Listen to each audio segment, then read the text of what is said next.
So I'm going to be doing a tier list because you guys keep asking me to do a tier list, but I'm not going to do a tier list of the entire cast. I'm going to do a tier list of the Ultimate DLC characters. So I will be ranking the DLC characters that Ultimate has gotten from worst to best, in my opinion, of course. So I mean, of course, there's definitely going to be people who disagree with me on this, but yeah, what can I say? I mean, this is how, that's what I think. You think something different, you know? Anyway, let's start this off. So this is the character I think is currently the worst DLC character, and that is Piranha Plant. Before I explain, or before I go into detail about Piranha Plant, I guess I'll explain what the tiers mean. So S tier is going to be your top tiers. So what this means is that, you know, they're like considered the best in the game. You can solo main them. You're probably not going to have any issues with matchups. Like at worst, they very slightly lose a matchup, in my opinion. That's what I would put in S tier. A tier is a character that, I mean, obviously they're worse than top tier. They still win like a good amount of matchups, but there might be like a matchup they struggle with more so than the top tier would, or they just have more losing matchups. And then B tier is a character that I feel like they go even with a lot of matchups. They don't lose that much, or I'll say they have a lot of even matchups and they lose some matchups, but it's a lot of evens. But yeah, so Plant. The reason I have Plant here is that I feel like this character is just for what they try to do or what they're designed to do. I feel like I don't think they're like that good at it, because I feel like Piranha Plant's supposed to be like this weird, awkward zoning type of character, but I just think that their zoning tool, although it's good, Patui's a really good move. I feel like it's a move that can be countered pretty easily, so I don't really think you're gonna really see Patui used very often in neutral, just because if you understand how the move works, it's a very easy move to counter in neutral. So like, the obvious flaw of Patui is that when Plant throws the move, if you're directly in front of the character, they can't hit you with it unless they like do like this awkward super low throw, and then even then it's like they have to like wait in order to do it. They have a counter like to Patui, like where you hit Plant and like the Patui ball drops and you get hit by it, but there's like a couple ways around that. I mean, the first one is, okay, well, just space your attack so that you're not in the line of fire where Patui drops, you're not going to get hit by it, and you can just grab Piranha Plant and immediately throw them, and you have your throw has invincibility, so you're not going to get punished by that. So that's kind of a huge flaw in the move. The other issue with Plant is that they're slow. I actually think that they actually get outzoned by like almost every zoner, which is not good if that's like supposed to be your main focus of playing, you know? Yeah, so they just get screwed over by zoners. They're slow, so they can actually like really chase characters incredibly well. Piranha Plant does have really good kill power. They have really good kill power, and they have really good ledge trapping with Patui, but I feel like their moveset is too heavily centered around Patui, and even though the move is obnoxious to deal with and it could be really good in certain spots, it doesn't cover enough flaws. But yeah, that's all I gotta say about Plant. I'll go on to the next character. This one, I don't know how people are gonna feel about it, but I'm gonna do it anyway. Anyways. Banjo-Kazooie. So I think Banjo is better than Plant. Come on, get over here. There. I think I think Banjo is also a mid-tier character. I think he's better than Plant, and the reason why I think Banjo's kind of I put him in B tier is that I feel like it's kind of similar to Plant, where, you know, well, I would say Banjo's more of a zoner hybrid. He definitely has like pretty solid mobility compared to Plant, but I would say his zoning tools aren't super amazing. Again, like his grenade could be annoying to deal with, but I just don't think it's that strong of a tool compared to like other projectiles. Eggs, I'll say this. I'll say this. I think that Banjo's egg is like really good. I think it's probably underrated because that move's insane. Like just because he could confirm off of it incredibly well and stuff like that. But yeah, I actually think that Banjo's neutral is pretty solid. So the fact that grenade may not be as amazing as it might seem isn't that big of an issue for me. I think that Banjo's biggest flaw is that For one, I think he has a terrible disadvantage. I think that once he gets hit, it's really hard for him to just like get away because he's not that fast in the air. So once you juggle him, he's kind of just a sitting duck. And I actually think that the fact that he's heavy makes it easier for him to just get like juggled over and over and over again and comboed pretty heavily. So that's a pretty big flaw. It also sucks because like his fastest aerials like I think back air, and back air is not really gonna cover the bottom of him when he's getting juggled, and then down air also the dive kick, and it's like in the double digits in terms of frames, which is not something you want in a get off me button. And I also think same thing with his nair. His nair is like in the double digits for frame data. I'm pretty sure. I think it's like frame 10. Yeah, his nair's frame 10. Yeah, so that sucks. Like his best get off me options are just not very good. The other thing, I mean, the obvious one is Wonder Wing. Wonder Wing I think is a really good move, but it's unfortunate that he only gets to use it 5 times per stock, which means that if you miss with it, that's like a wasted option, and then it's very punishable. That's the other thing that sucks about Wonder Wing. Like, not just the limited use you have with it, but this how punishable it is. If you like, if the opponent shields it, they should be able to get like a really hard hit on you. Same thing if they whiff. I mean, it could be a good recovery move, but again, like you're wasting your usage of it to recover, so that could be a wasted opportunity to kill the opponent or get a lot of damage. So sucks that it's limited, but I also understand why it's limited because that move's incredibly strong. Like, if you hit Wonder Wing, it's amazing, but if you don't, or if you're forced to use it, recovery kind of sucks. Oh yeah, that's the other thing. I forgot to mention that. Thank you for reminding me, Strike. Yeah, Wonder Wing has a sour hitbox, so like, you could get the hit and then you just didn't get the right hitbox, and you know, you just weren't able to utilize how good the move actually is. So that's another unfortunate thing about the character. Okay, but anyways, I'm gonna go on to the next DLC character. So after this, I think every character like past this point is A tier or higher. So I think these are the 2 worst DLC characters by like a noticeable amount, and then after that, I think the other characters are like higher than that tier wise. Alright, so Byleth. I think Byleth is actually... Well, okay, to be fair, I don't really know how good people think Byleth is. I've seen a lot of people say that Byleth is mid-tier. I've also seen a lot of people say that Byleth is high-tier. But I've definitely never seen anyone say that Byleth is top-tier, which, I mean, I could agree with. I think Byleth is high-tier. I actually think that Byleth is a pretty solid DLC character. I think one of the big benefits that Byleth has is that they actually have a pretty solid out of chill option. Their nair is like a pretty solid option, I would say, for getting people off of them. It also covers their like body, so it's like it's a good move. It's also disjointed. Byleth has good range and kill power. That's something that, you know, is very beneficial in a DLC character.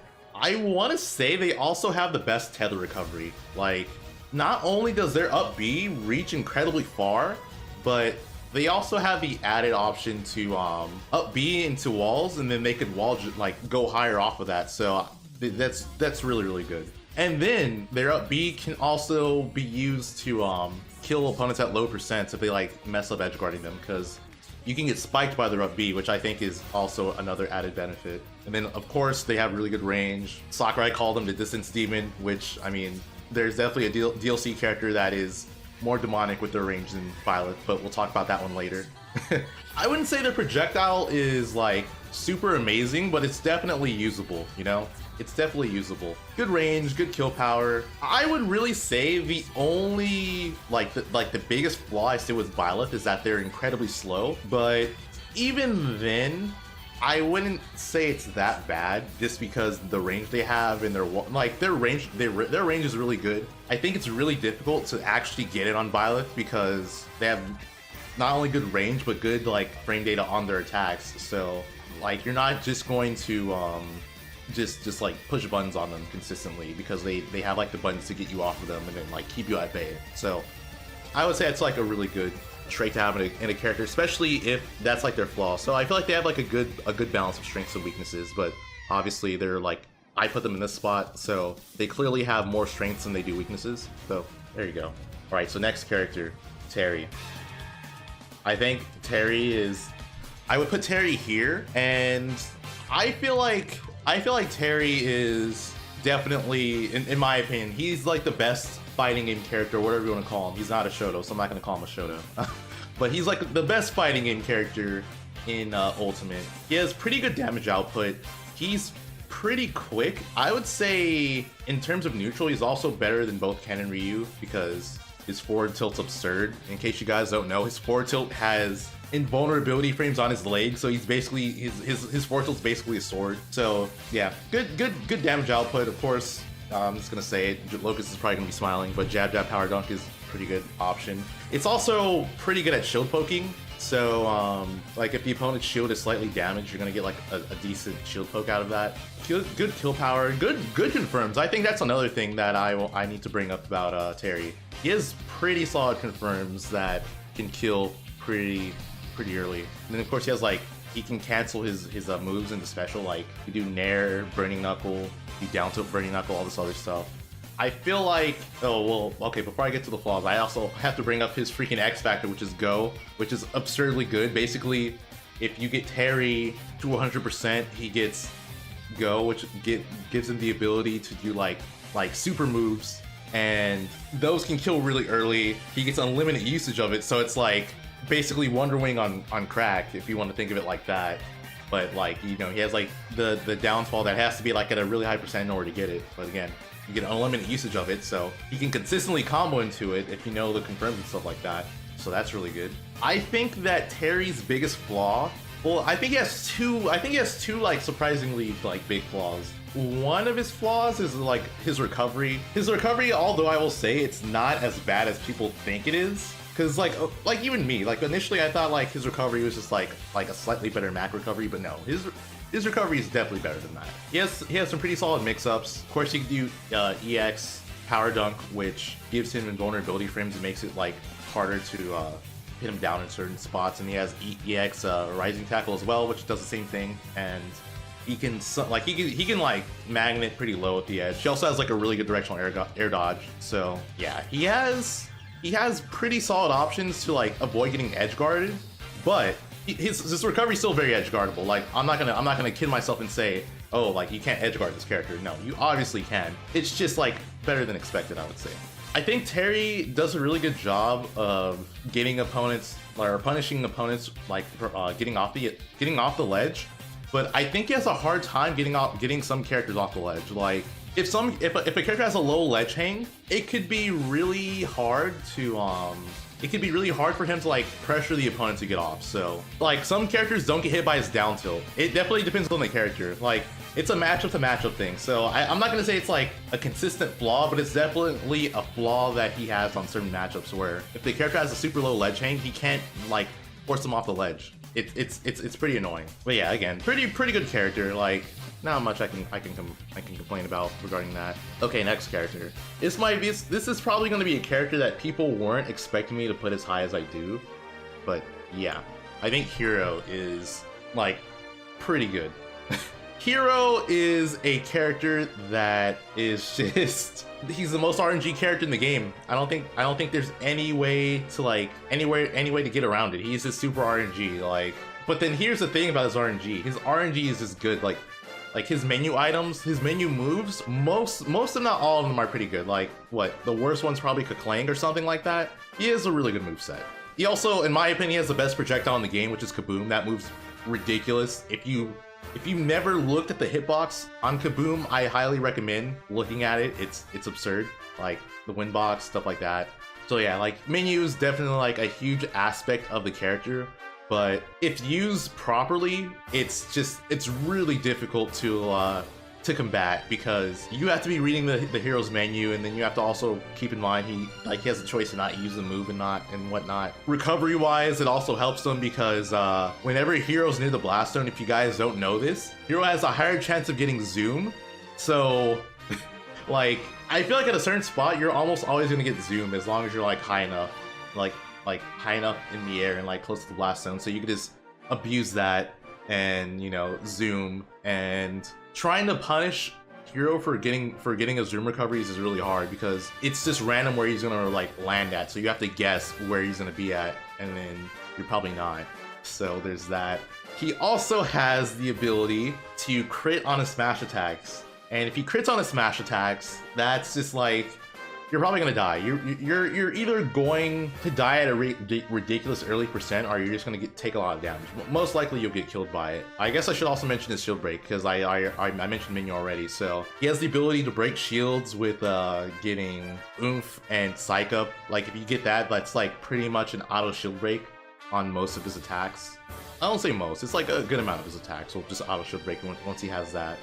And then he has Accelerado, which can boost all of his mobility and whatnot. I would say like the two biggest flaws with Hero, I mean, one of them is just like, I would say he has slow buttons, so it's kind of like the same issue as Banjo, but I feel like he just has more strength to like make up for that, because you know he has RNG stuff that you can just randomly die for. The other thing is his MP. So if you don't have the mana to do a certain move, you're just not gonna be able to do it. So you have to be good at managing that, which I mean, that shouldn't be too difficult if you use the character consistently. I think managing mana is just something you get used to. That, or you know, you're confident you'll get hits because your mana does go up whenever you get a hit. I guess another thing to mention with Hero is that he will automatically like gain NP from over time. So he definitely like benefits from defensive play for that reason.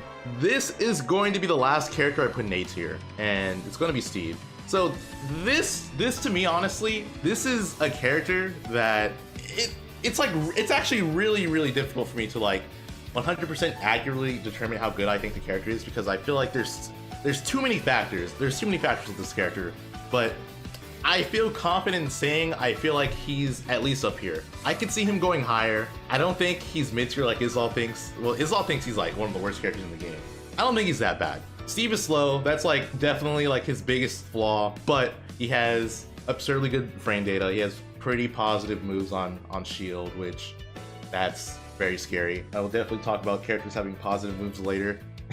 Blocks are absurdly good. Like using blocks can, you know, ruin recoveries. It can also make it just difficult to get in on the character, and that benefits Steve because Steve is going to be utilizing a lot of mining and improving his attacks. And that's the thing about this character. This character gets better as the match goes on because he can just keep consistently like mining for resources. And as he's doing that, he can make his attack stronger. He can give himself like that Anvil Downer, which is really strong. He can also make his minecart stronger, which is a side B, which that can, like, if you jump out of it, could be a command grab. He has a lot of stuff. He also has that ridiculous lead trapping setup that Gimmer brought up, or Gimmer showed. I'll probably have that linked somewhere in the description, so if you guys want to see that. Yeah, this character has a lot of tech. Diamond materials are like just ridiculously strong. I think that when he has his diamond, his backer is like the equivalent of an Arsene backer, so that's insane. That's really insane to think about. The fact that once he gets to that point, it's really strong.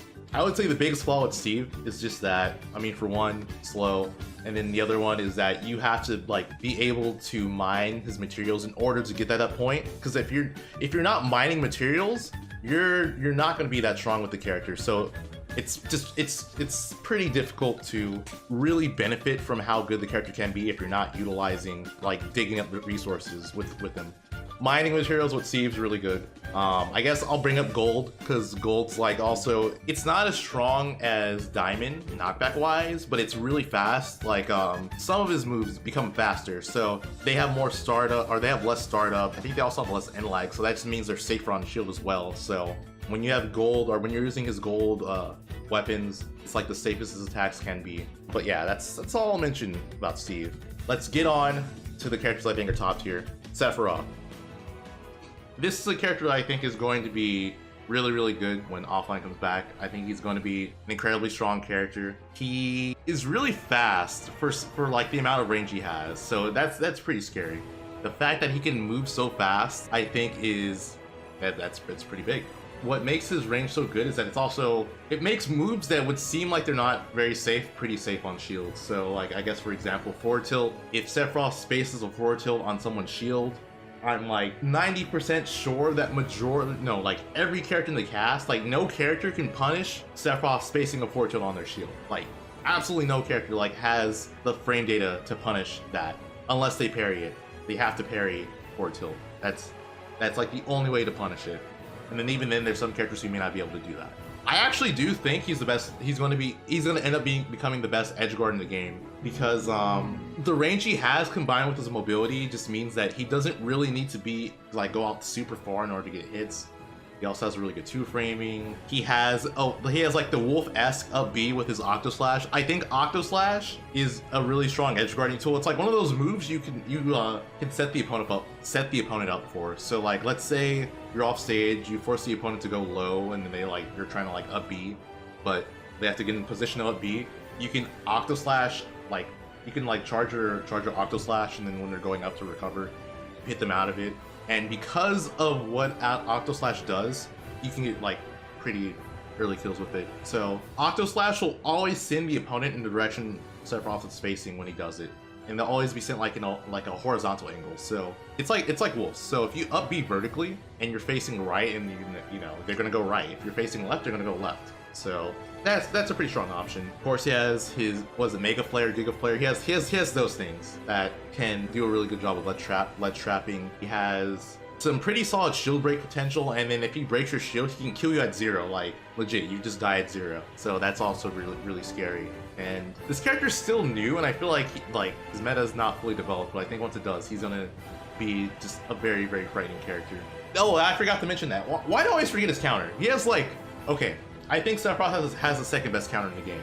Like second only behind Joker. His counter is absurdly good, and it also helps him with his ledge guarding. It's his ledge guarding. It's insane. Like it's so strong. Like that. It also adds to the reason why I think he's going to be the best edge guarder in Ultimate. And then he has one winged angel, and once he gets that, everything just becomes better with the character. So like he becomes faster. He gets an additional double jump, which means that he can recover better. His edge guarding becomes even better.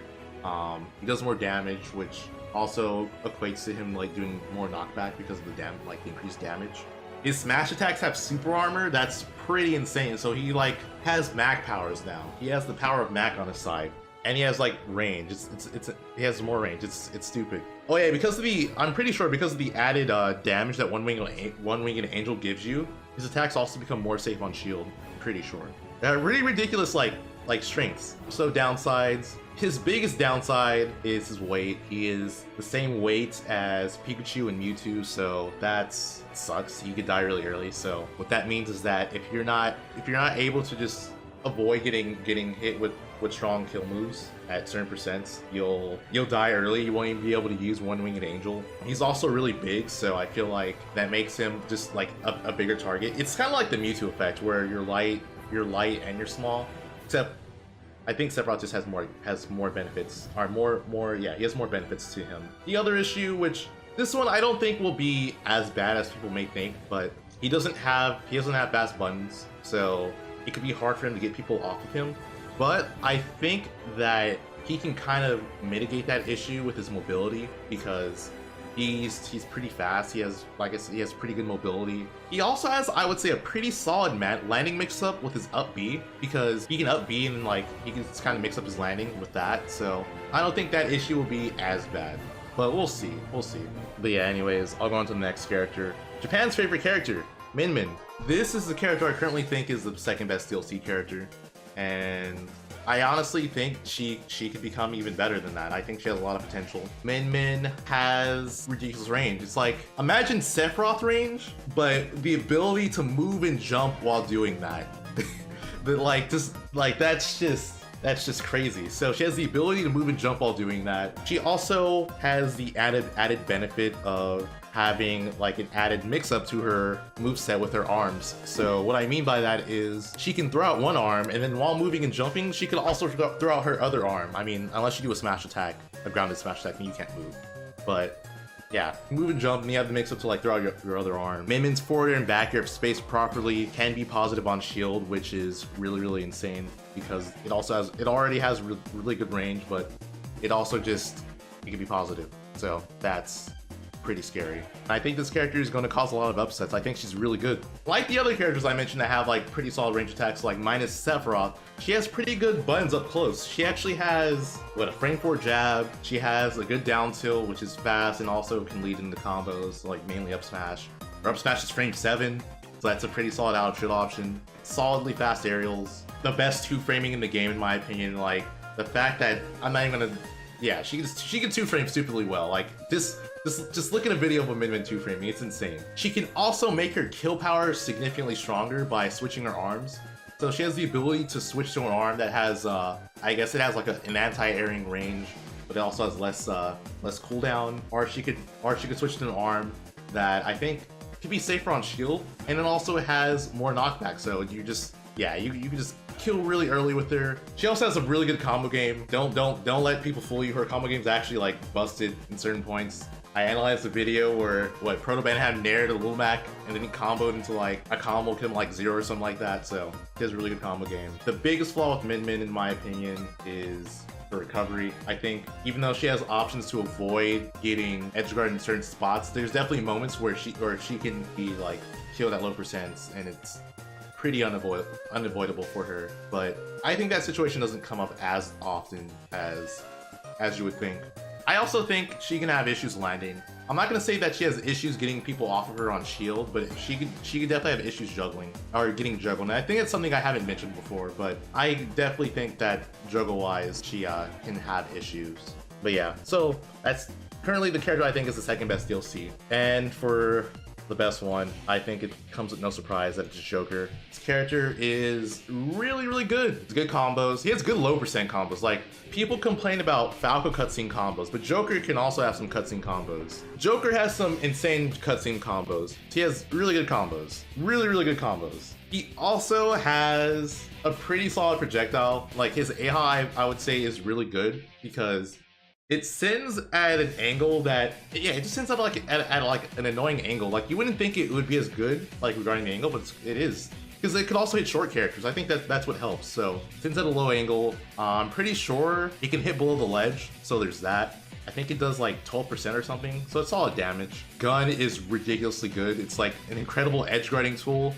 It's also just really good at neutral. It's good for landing. Like, he just has an insane move. And what makes Gun even better is that it's not considered a projectile, so you can't even reflect it. That I think is insanely good. It's just the fact that it has that much range, and it's not even considered a projectile. It's considered a disjoint. Of course, we have to bring up Arsene, which, okay, I'll say this. I feel like Joker without Arsene is at worst high tier. At worst. I think at the absolute worst, Joker without Arsene is high tier. Because without Arsene, he still has good damage output. He has solid kill confirms. He has good edge guarding. He has a solid recovery. He has all the stuff going for him. And then you add Arsene into the mix, and it just becomes dumb. Like, he kills significantly early.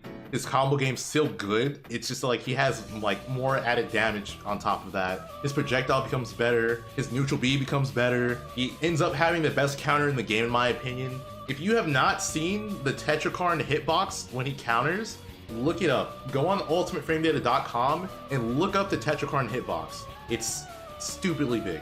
It's stupidly big. So that also helps with edge guarding. In terms of like disadvantage too, it's actually, I would say he's one of the harder characters to just like keep in disadvantage because of Gun. I think Gun's like a really good landing option. I also think counter's pretty solid for that as well, or Rebel's Guard. So Rebel's Guard and counter are both frame 3. He can basically use that in replace of edge guarding if he thinks you're for sure gonna hit him. Yeah, frame 3. And my mistake, his counter's frame 4. So his counter's frame 4, but Rebel's Guard is frame 3. And yeah, the thing about Rebel's Guard too is that it only benefits him. So if he successfully gets a Rebel's Guard and you hit him, that just means he gets Arsene faster, so he becomes like a better character faster than that. I would say Joker's biggest flaw, in my opinion, is one of his biggest flaws is just being off stage with Arsene, because I feel like with Arsene, he has one of the easiest recoveries to 2-frame. So if he's off stage with no resources with Arsene, that can ruin that stock, because, you know, he's not going to be able to utilize Arsene. The other issue Joker can have, and again, this one is not as big, it's kind of like the same thing with Sephiroth, I feel like he could struggle against a character that just like smothers him on the ground with buttons, because believe it or not, I don't think Joker's out of shield options are that good. Like, I'm not saying they're horrible, but I don't think his out of shield options are that strong. Like, I feel like his best out of shield aerial is back air, and that's just covering behind him. I mean, you could use forward air, but I don't think forward air is amazing.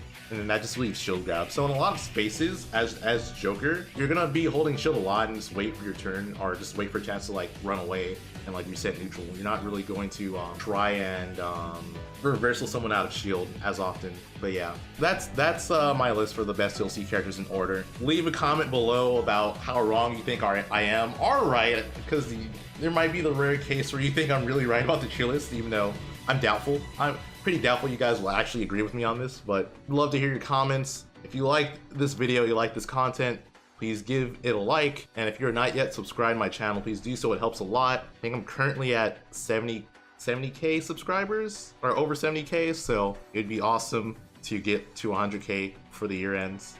That's like my big goal on YouTube right now. But yeah, thank you guys for watching, and I will see you in the next video.